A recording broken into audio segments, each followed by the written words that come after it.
So, I like to sculpt, especially if you've seen some of my older videos, then you would know that. I especially like to sculpt dinosaurs. In fact, my first sculpture was a dinosaur. It's this thing. I first told my parents I wanted to get into sculpting about 3 years ago. So I got some non-drying clay, and I decided I would make a Utahraptor. It does not look much like a Utahraptor. It looks more like I pretty much just reconstructed the Jurassic Park raptor from memory. But despite one of my favorite dinosaurs being Utahraptor, and Dromaeosaurus being so cool, I have actually not sculpted very many Dromaeosaurus.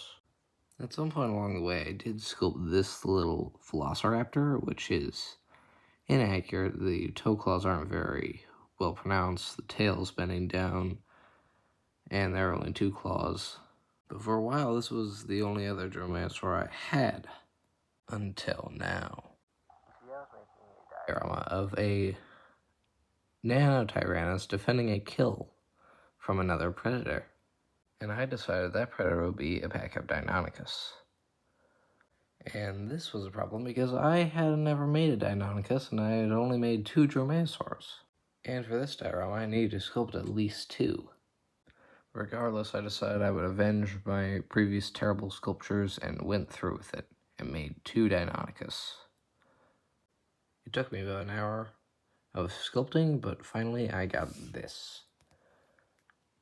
This is my best Dromaeosaur yet, and only my 3rd Dromaeosaur I've ever sculpted. This is the only fully feathered Dromaeosaur I've ever sculpted, and I believe only my 2nd fully feathered dinosaur I've sculpted. Now you may remember I said I made 2 Deinonychus. Well, this was actually the 2nd one I made. This is supposed to be a larger male. As you can see, he has feathers on the top of his head and larger wings and a larger tail fan. This was actually the first one I made, although her tail fell off in the oven. But I can fix that with some hot glue. I still think this one turned out really good though. Either way, I now have a Dromaeosaur in each of the 3 size categories. And as of filming, this is my newest sculpture. Over 3 years of experience and skill separate these 2 sculptures. You can see how I've definitely downsized in scale and have chosen accuracy. Thank you all for watching.